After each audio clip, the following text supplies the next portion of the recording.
Why so many non-white people around the world want to be white or accepted by whites? Now, this is a provocative question. It's also a rhetorical question. I already know the answer to this question. And before you say, no, that's not true, I don't want to be white, I don't know anyone who wants to be white, before you go down that road, let me just tell you, the data is overwhelming. Okay? So let's just face the fact that some serious psychological and mental damage has been done to non-white people by white people, causing many non-white people to subconsciously, at least subconsciously, want to be white or to be accepted by whites. I want to talk about that in this video. Stay with me.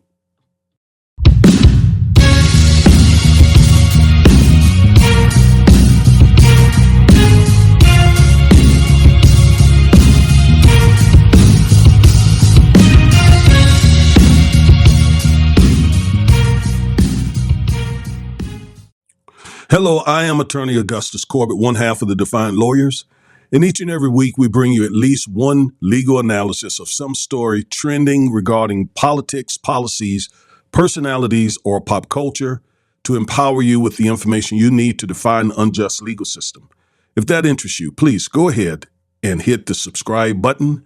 Also like, share, and comment. And click the bell so you'll get notified every time we upload one of these videos. Thank you so much for tuning in and welcome to the Defiant Lawyers. And the question, again, I know it's provocative, it's rhetorical. I do know the answer to the question, but I just want to get you thinking. And I want us to just acknowledge the truth, the facts about living on a planet where our European counterparts have gone around the globe convincing everybody that the European stock is superior, and everything associated with the European stock is superior. All the physical features of the European stock is superior. Thus, many non-white people around the world want to be white or want to be accepted by whites. That is just a sad fact. And it applies to nearly every one of us, including myself. I can remember the days as a young man when I would get my hair straightened and permed. I would use as a teenager. Yes, I'm telling you, I'm just being honest. As a teenager, I would put on bleaching cream. And you see, I'm pretty light-skinned. Yet I wasn't quite white enough subconsciously because of the psychological damage that comes from living in a country where every standard of beauty is based on being white. And not only that, but every method to obtain wealth, status, success also depends on one's skin color, one's ethnicity. It has had a tremendous impact on us, non-white people here in America and around the world. I've heard of horrifying stories of Asian people getting surgery to straighten their eyes out so they don't have slanted eyes. I have read and heard about Africans who continue to bleach their skin because they want to be white, want to look white, want to be light-skinned, right? We all know about these stories, these sad experiences.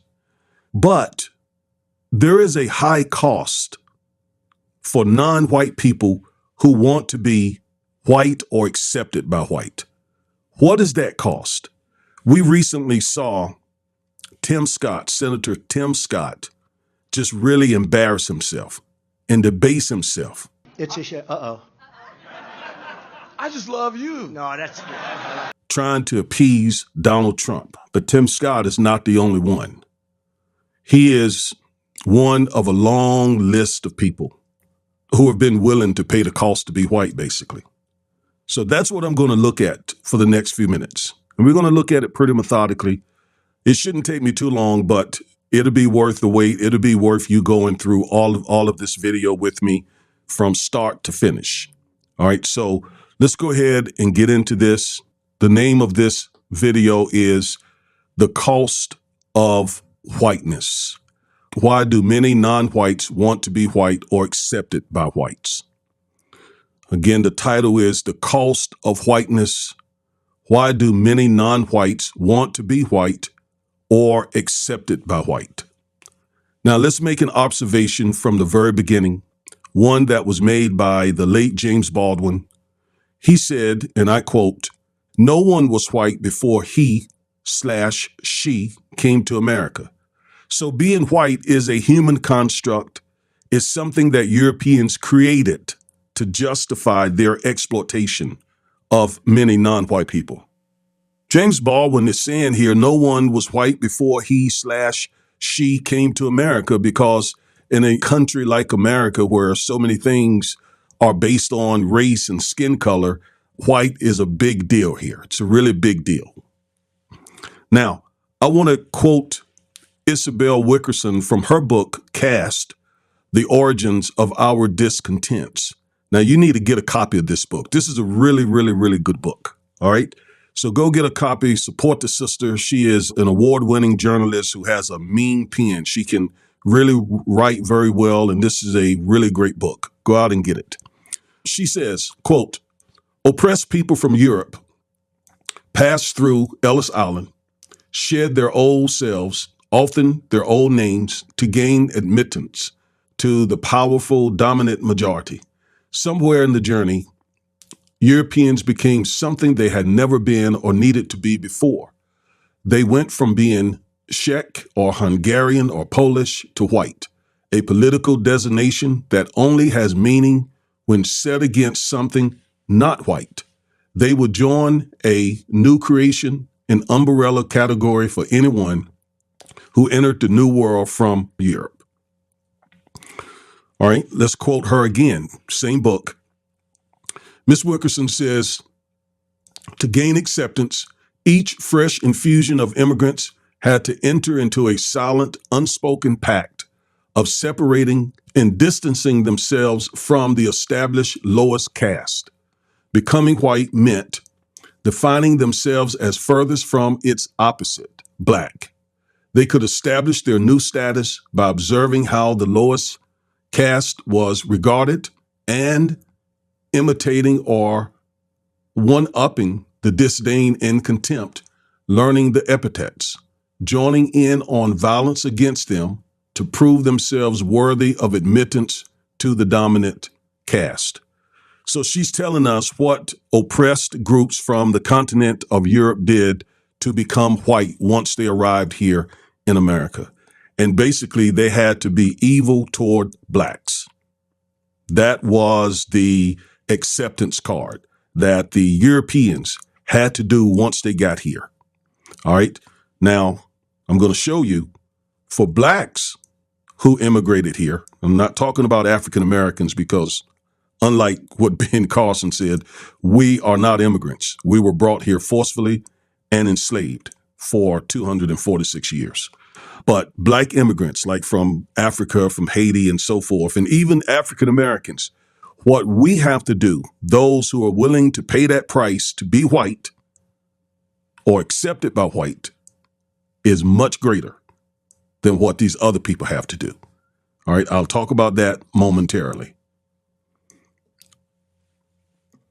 So she lays it out and explains what the cost is for oppressed Europeans once they arrived here.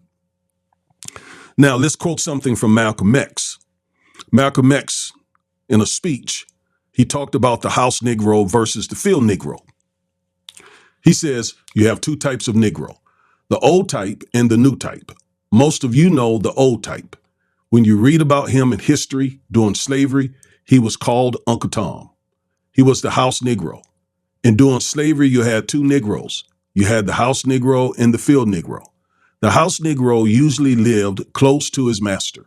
He dressed like his master. He wore his master's secondhand clothes. He ate food that his master left on the table. And he lived in his master's house, and probably in the basement or the attic. But he still lived in the master's house. So whenever that house Negro identified himself, he always identified himself in the same sense that his master identified himself. When his master said, "We have good food," the house Negro would say, "Yes, we have plenty of good food. We have plenty of good food." When the master said that we have a fine house here, the house Negro said, "Yes, we have a fine house here." When the master would say, when the master would be sick, the house Negro identified himself so much with his master, he'd say, "What's the matter, boss? We sick?" His master's pain was his pain, and it hurt him more for his master to be sick than for him to be sick himself. When the house Negro, when the house started burning down, that type of Negro would fight harder to put the master's house out than the master himself would. But then you had another Negro out in the field. The house Negro was in the minority. The masses, the field Negroes, were the masses. They were in the majority. When the master got sick, they prayed that he'd die. If his house caught on fire, they prayed for a wind to come along and fan the breeze. If someone came to the house Negro and said, "Let's go, let's separate," naturally that Uncle Tom would say, "Go where? What could I do without boss? Where would I live? How would I dress? Who would look out for me?" That's the house Negro. But if you went to the field Negro and said, "Let's go, let's separate," he wouldn't even ask you where or how. He'd say, "Yes, let's go." And that one ended right there. So from all of these quotes, we see that you have people in the African American community who want to be really, really, really identified with whites and accepted by whites.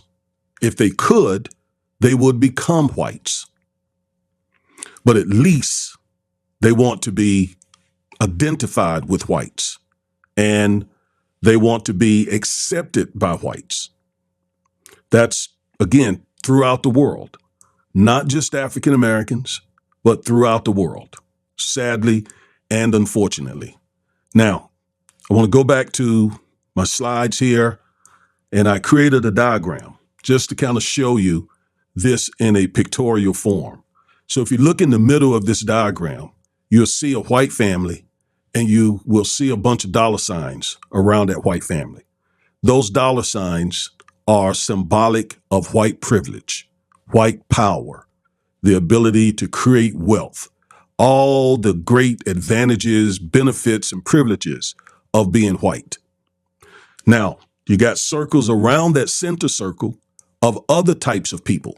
You got Hispanics, you got Chinese, you got Italians, you got blacks at the bottom, you got Spaniards, you got Jews, you got French, you got Scots, you got Brits, you got Arabs, and on and on and on. And when they come here to America, or when they go to one of those European countries, oftentimes they want to make their way into that circle. Because that circle, let me bring it up full stop. That circle represent, again, power, wealth, privilege, prestige, and so on. Now, we've already talked about what it takes to get in that circle. I'm going to show you in detail some of the things that's required to make it into that circle.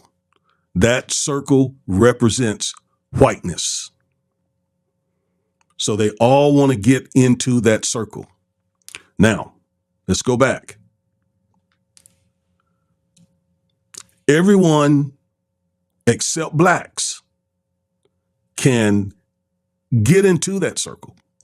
Now, a lot of blacks think that they can also, but I'm going to show you in just a moment. They cannot. They cannot. But these other folks, Hispanics, in fact, Hispanics are listed as whites. Chinese, Italians, Spaniards, Jews. Now, Jews traditionally and historically were not white, but they are now.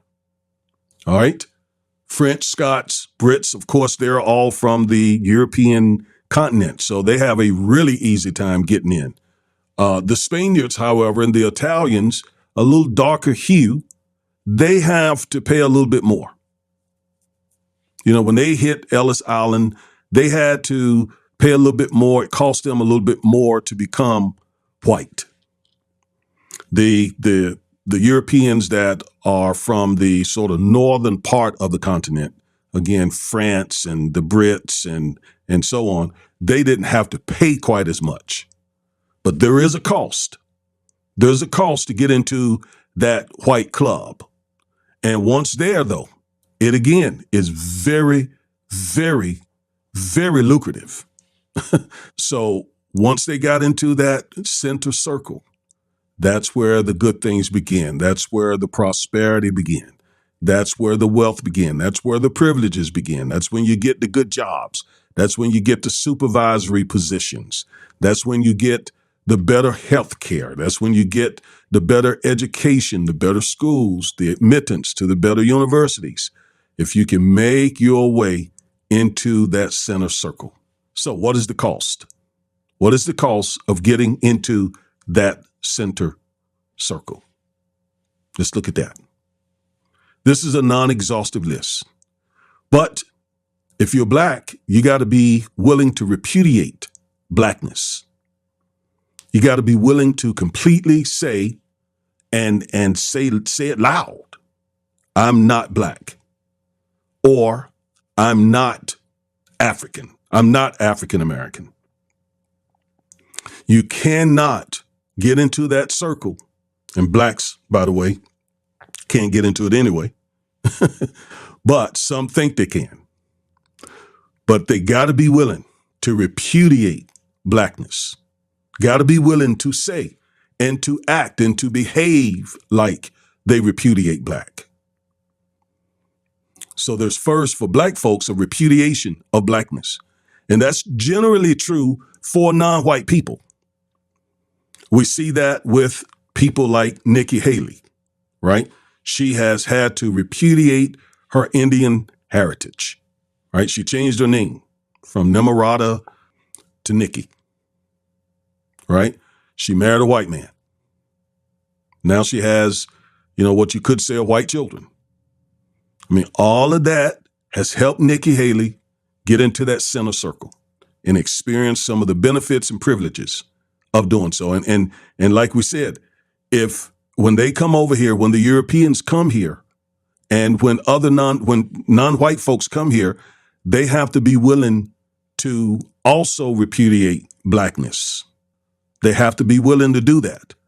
In order to, it's like being a part of a gang. You got to prove your bona fides. You got to show your loyalty.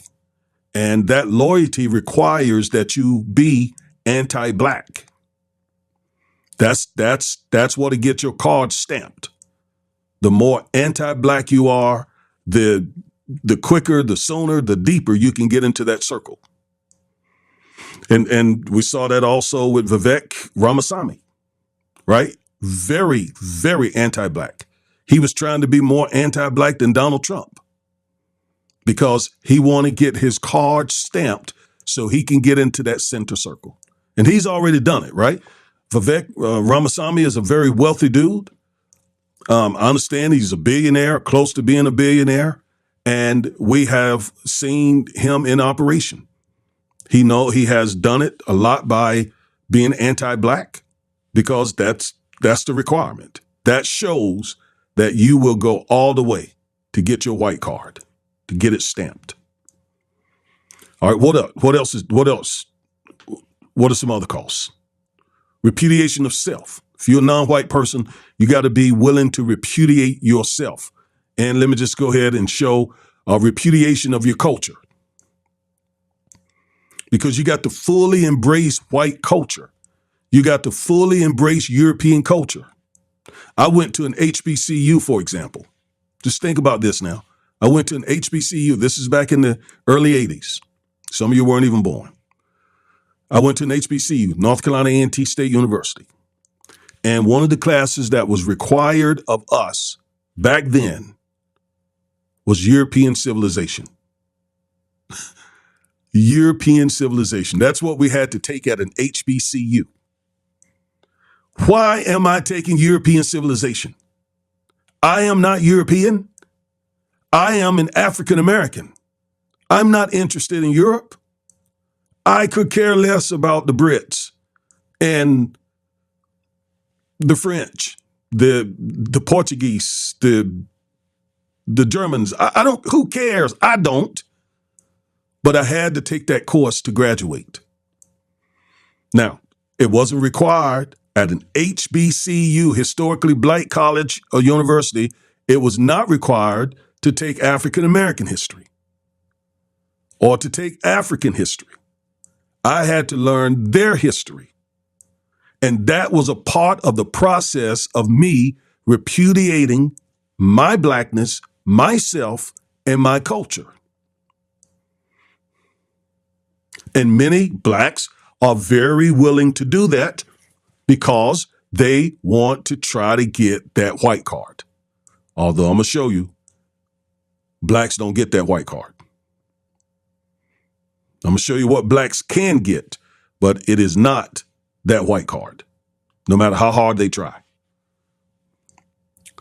What else? Got to promote white supremacy. Non-white people, in order to get their white card, they must promote white supremacy.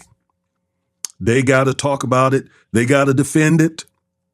They got to try to explain why it's not evil. They have to embrace it in order to get that white card.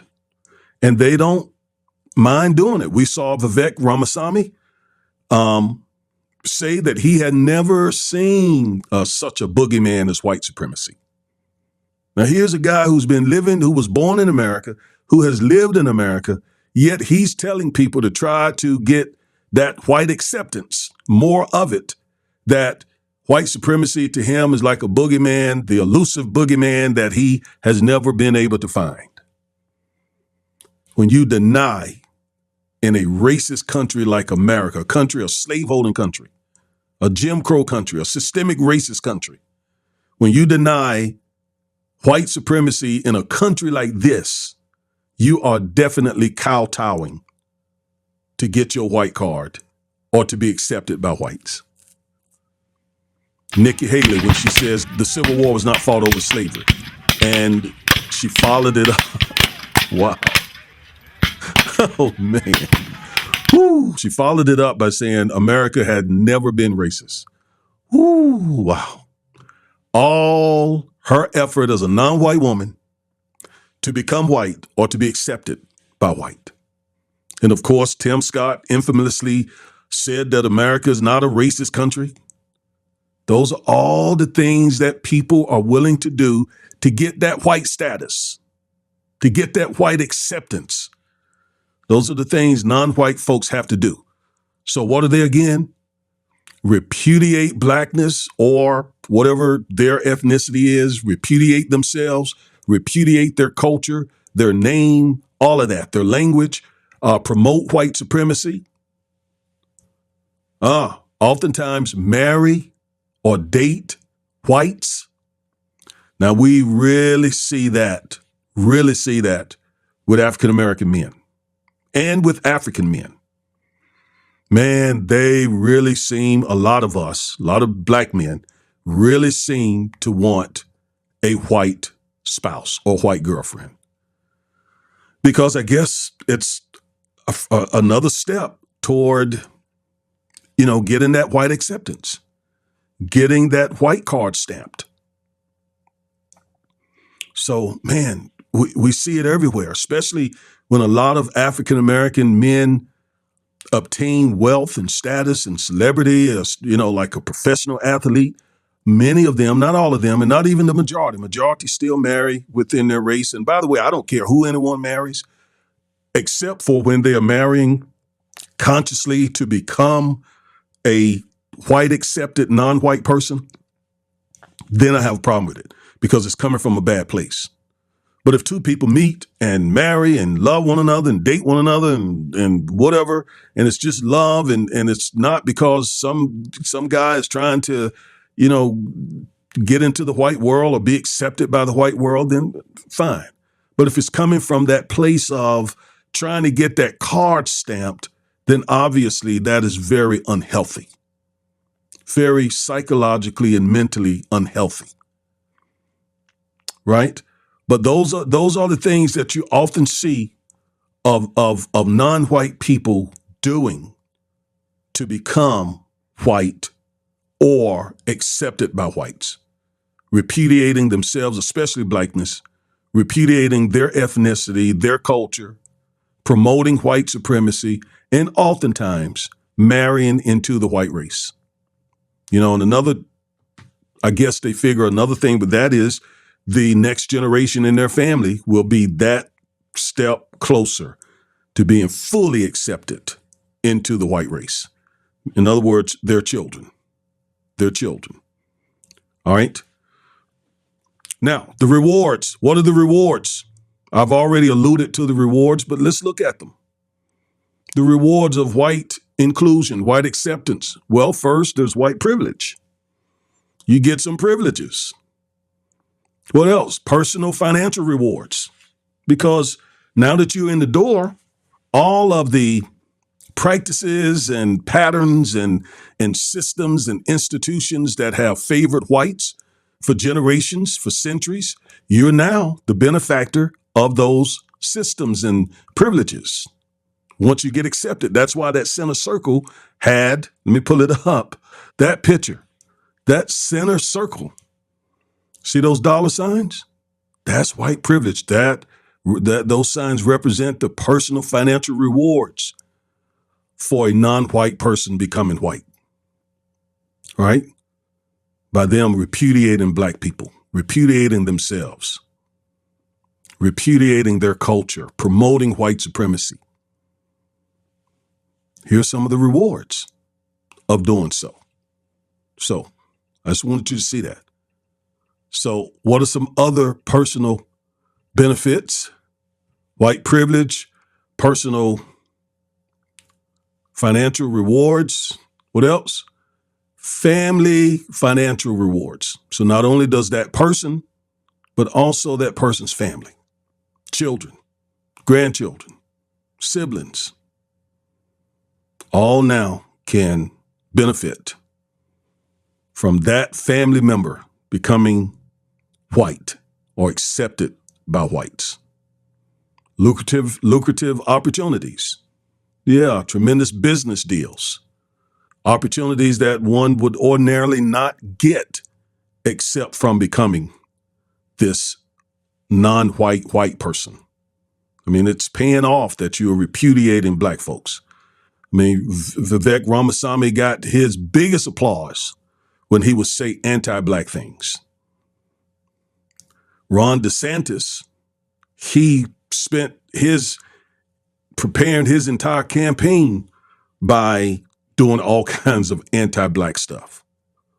I mean, they were literally trying to anti-black each other. I'm talking about the GOP candidates, DeSantis, Nikki Haley, Vivek Ramaswamy, Tim Scott, Larry Elder. All of them were trying to out anti-black one another because that gets the acceptance, that gets your card stamped. That's number one. What else? Fast track careers. Oh, you're going to get promoted. You're going to get the red carpet. You're going to get that treatment. You're going to get it, man. Your career is going to take off. Your business is going to get loans that other businesses cannot get. So this is why these folks do this. But blacks, no. They try, but it doesn't work. I call that the black illusion. White society view blacks as members of the repudiated race. In order for there to be a white society, there has to be a black society. And that black society is repudiated and repugnant to white society. It must exist. There has to be the evil boogeyman black society. So blacks cannot escape that. Blacks can try. Blacks can live in those neighborhoods. Blacks can suck up to whites. Blacks can promote white supremacy And the most that they can get, let me show you, the most that they'll be able to get. So let's read. Blacks who therefore seek white inclusion are suffering from illusion. Hence, white society will never fully accept blacks. At best, white society will bestow honorary white status on blacks, but at a heavy cost. So they'll not get that white status like the Italians, the Brits, the Portuguese, the Spaniards, the French. They'll not get that. Even the Arabs, the Hispanics, they get that. But blacks, no. Too much melanin. And again, there has to be that repudiated counterculture or that opposite culture, black culture, has to be. In order for there to be a white, there must be a black. So they cannot let blacks out of that group. But blacks within that group can get honorary white status if they're willing to pay a very heavy price. What's that price? I've talked about it a little bit already, but blacks must, at a minimum, thoroughly repudiate their blackness, undermine efforts to gain full black equality, and passionately promote white supremacy. And you see, that's why I wanted to read Malcolm X's excerpt from that speech. Because people who are willing to pay that cost, blacks who are willing to pay that cost, are what Malcolm calls house Negroes. House Negroes. They're willing to pay that cost. They'll turn their backs on the African American community and have done so, and will promote white supremacy to the hilt, and consciously so, knowing what they're doing, but it's all right with them. That's how bad they crave that white honorary status. But again, they'll never get full acceptance into that. All they're basically getting is used. They're just getting used. And man, do we not see a lot of blacks, and they've been here the whole time, all the way back to slavery, even in Africa.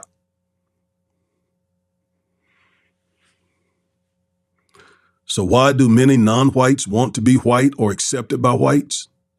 Because the rewards are through the roof. But the question becomes, is it worth the cost? For me, it's not. For me, it's not. No, thank you. You can keep that. I want to look myself in the mirror and know that I have loved my folks. And I have not sold them out for a career move or position or a business loan, a donation. Offers have been made to me. I rejected them. No, thank you. No, thank you. I'm not interested. So, why do many non-whites want to be white or accepted by whites? There you go. There you have it. Those of you African Americans who want to be in that white club and get your white card, get it stamped, be accepted by whites, you'll never get in. You're suffering from the black illusion. The black illusion syndrome. You're not going to get it. You're just going to get used. Your skin color will forever keep you out of that club. Because again, remember, in order for there to be a white club, there must be that repudiated black club. All right, I am attorney Augustus Corbett, one half of the Defiant Lawyers. We bring you this type of legal analysis every week, at least one time a week, most often more than once. If you're interested in this content, please go ahead and subscribe, like, share, comment, and click the bell so you'll get notified when we upload one of these videos. I am out. Thank you very much for tuning in. And by the way, let me remind you this. We are real lawyers. We practice law. We do civil rights law. We do criminal defense, personal injury, and family law. You should give us a call if you're in the Dallas area, or if it's a PI type case, wrongful death, civil rights case. We can do those anywhere around the country. Just let us know. I'm out. Peace.